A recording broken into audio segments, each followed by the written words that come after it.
As has always been, Aurobindo has the penchant for cutting through the clatter of anything to reach at the core, the root. This particular essay written by him is no exception. Well, today let's take a look at his beautiful essay, The Evolutionary Aim in Yoga. In the Katha Upanishad, there occurs one of those powerful and pregnant phrases containing a world of meaning in a point of verbal space with which the Upanishads are thickly sown. Yoga hi prabhabhya. For yoga is the beginning and ending of things. In the Puranas, the meaning of the phrase is underlined and developed. By yoga, God made the world. By yoga, He will draw it into Himself in the end. But not only the original creation and final dissolution of the universe, all great changes of things, creations, evolutions, destructions are effected by the essential process of yoga, tapasya. In this ancient view, yoga presents itself as the effective, perhaps the essential and real executive movement of nature herself in all her processes.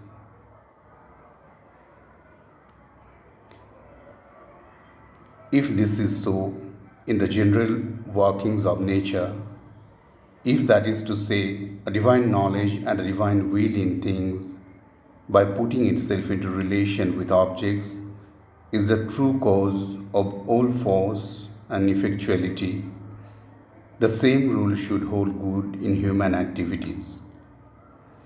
It should hold good especially of all conscious and will processes of psychological discipline, yogic systems as we call them.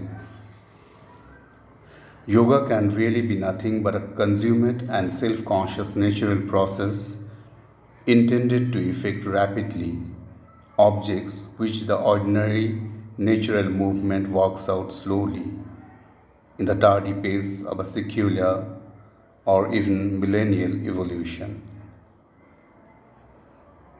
There is an apparent difference. The aim put before us in yoga is God. The aim of nature is to effect supernature.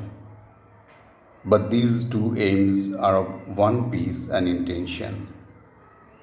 God and supernature are only one, the real, and the other formal aspect of the one unattainable fulfillment towards which our human march is in its ascent directed. Yoga for man is the upward working of nature, liberated from slow evolution and long relapses and self-conscious in divine or human knowledge. God is that which is the all and yet exceeds and transcends the all.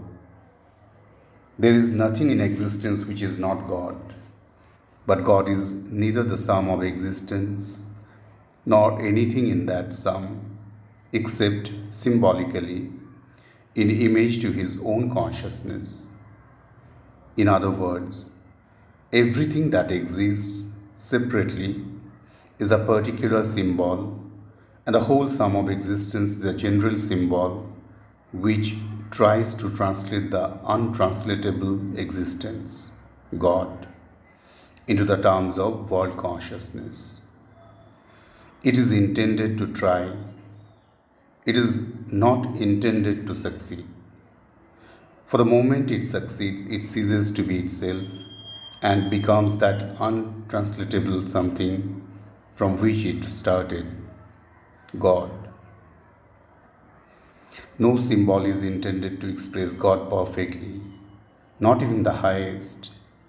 But it is the privilege of the highest symbols to lose in him their separate definiteness, cease to be symbols, and become in consciousness that which is symbolized. Humanity is such a symbol or eidolon of God. We are made to use the biblical phrase, in His image, and by that is meant not a formal image, but the image of His being and personality. We are of the essence of His divinity and of the quality of His divinity.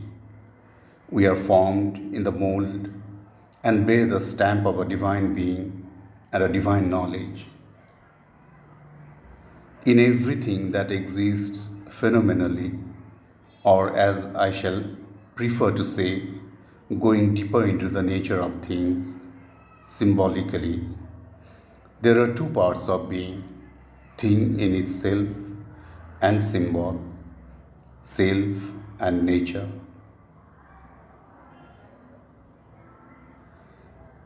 Res and factum, thing that is done or made, immutable being and mutable becoming, that which is supernatural to it and that which is natural. Every state of existence has some force in it which drives it in to transcend itself. Matter moves towards becoming life. Life travails towards becoming mind. Mind aspires towards becoming ideal truth. Truth rises towards becoming divine and infinite spirit.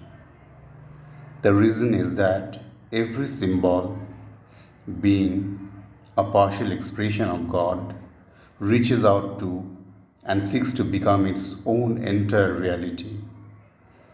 It aspires to become its real self by transcending its apparent self. Thing that is made is attracted towards thing that is, becoming towards being, the natural towards the supernatural, symbol towards thing in itself, nature towards God. The upward movement is, then, the means towards self-fulfillment in this world, but it is not imperative on all objects, for there are three conditions for all changeable existences: the upward ascension, the arrested status, and the downward lapse. Nature in its lower states moves upward, indeed in the mass, but seeks the final salvation for only a limited number of its individuals. It is not every form of matter that organizes life, although every form of matter teems with the spirit of life and is full of its urgent demand for release and self-manifestation. Not every form of life organizes mind, although in all forms of life, mind is there, insistent, seeking for its escape and self-expression. Nor is every mental being fitted to organize the life of ideal truth, although in every mental being, in dog and ape and worm, no less than in man, the imprisoned spirit of truth and knowledge seeks for its escape and self-expression. Nature in each realized state of her building seeks first to assure the natural existence of her creatures in that state. Only after this primary aim is accomplished does she seek through the best fitted of them to escape from her works, to break down what she has built and arrive at something beyond. It is not till she reaches man that she arrives at a type of being of which every individual is essentially capable of realizing not only the natural but the supernatural within it. And even this is true with modifications, with qualifications. But of these, it will be better to speak at greater length in another connection. Nevertheless, it remains true that the upward movement is the master movement of nature. Arrested status is a lower fulfillment, and if perfect, a transient perfection. It is a perfection in the realms of struggle and in the style of passing forms, a fulfillment in the kingdoms of Ashanaya Mrityu, hunger, who is death, hunger that creates and feeds upon its creations. The upward movement is that which leads up through death to immortality and realizes in this earth of the body the blissful and luminous kingdom of heaven. The downward lapse is destruction, hell, a great perdition, Mahati Vinashti.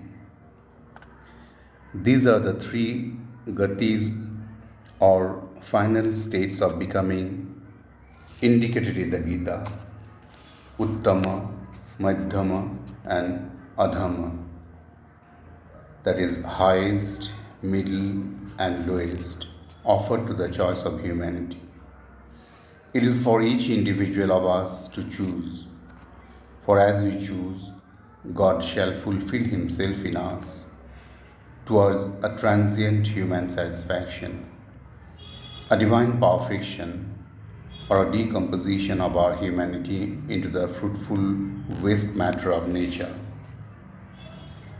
Every nature, then, is a step towards some supernature, towards something natural to itself, but supernatural to that which is below. Life is supernatural to matter, mind supernatural to life, ideal being supernatural to mind, the infinite spirit supernatural to ideal being. We must, therefore, accept the supernatural as our goal, for the tendency of our nature to the supernature just above it is a command of the world power to be obeyed and not rebelled against and distrusted. It is here that faith has its importance and religion, when uncorrupted, its incalculable utility. For our natural mind seeks to dwell in its nature and is skeptical of supernature. Faith and religion were provisions of the all-wise energy to accustom the natural and merely mental man to the promptings of the ideal soul in him, which seeks even now to escape out of twilight into light, out of groping into truth, out of the senses and reasoning into vision and direct experience. The upward tendency is imposed on us, and we cannot permanently resist it. At some time or another, God will lay His hands on us and force us up that steep incline so difficult to our unregenerate treading. For as surely as the animal develops towards humanity and in its most flexible types attains a kind of humanity, as surely as the ape and the ant having once appeared, man was bound to follow, so surely man develops towards Godhead and in his more capable types approaches nearer and nearer towards Godhead, attains a kind of deity, and so surely the genius and the saint having appeared, man is bound to develop in himself and out of himself the Superman, the Siddha Purusha. For this conclusion, no prophetic power or revelation is needed. It is the inevitable corollary from the previous demonstrations worked out for us in the vast laboratory of nature. We have to transcend nature, to become supernature. But it follows from what I have said that it is by taking advantage of something still imprisoned in nature itself, by following some line which nature is trying to open to us, that we ought to proceed. By yielding to our ordinary nature, we fall away both from nature itself and from God. By transcending nature, we at once satisfy her strongest impulse, fulfill all her possibilities, and rise towards God. The human first touches the divine and then becomes the divine. But there are those who seek to kill nature in order to become the self.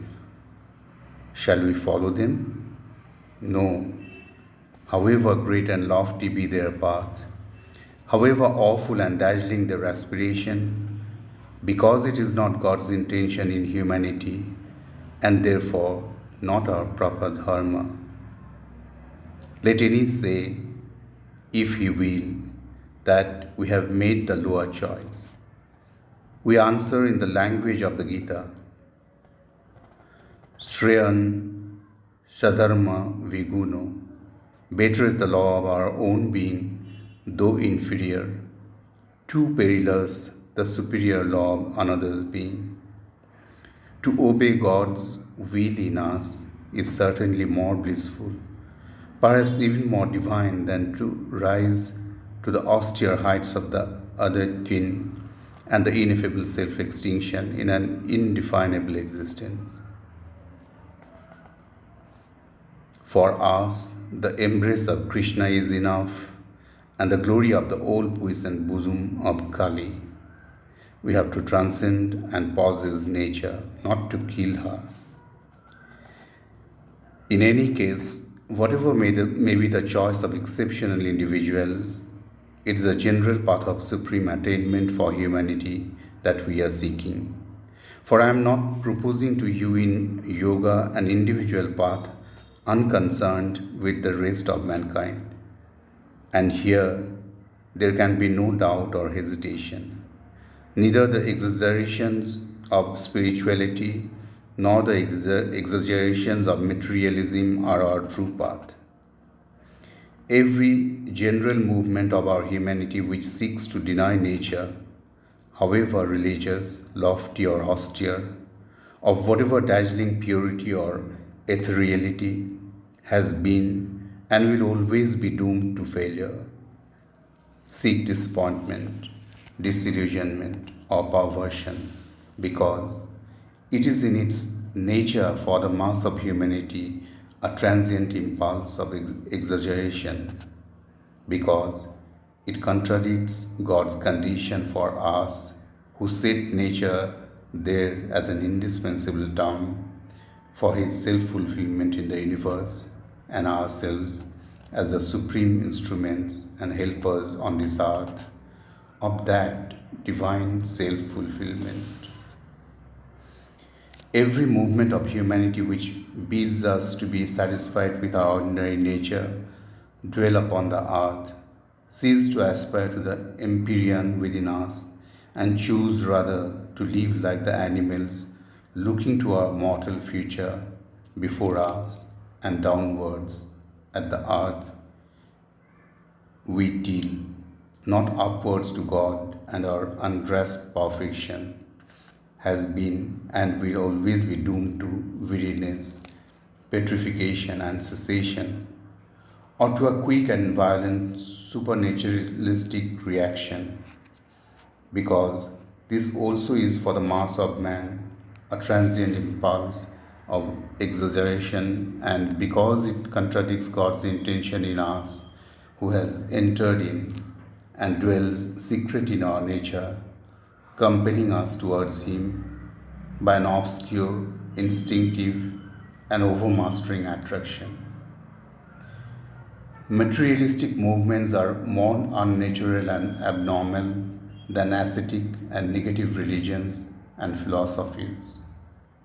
For these lead us upward at least, though they go too furiously fast and far, for our humanity. But the materialist, under the presence of bringing us back to nature, takes us away from her entirely. He forgets or does not see that nature is only phenomenally nature, but in reality, she is God. The divine element in her is that which she most purely and really is. The rest is only term and condition, process and stage in her whole progressively developed revelation of the secret divinity. He forgets too that nature is evolving, not evolved, and what we are now can never be the term of what we shall be hereafter.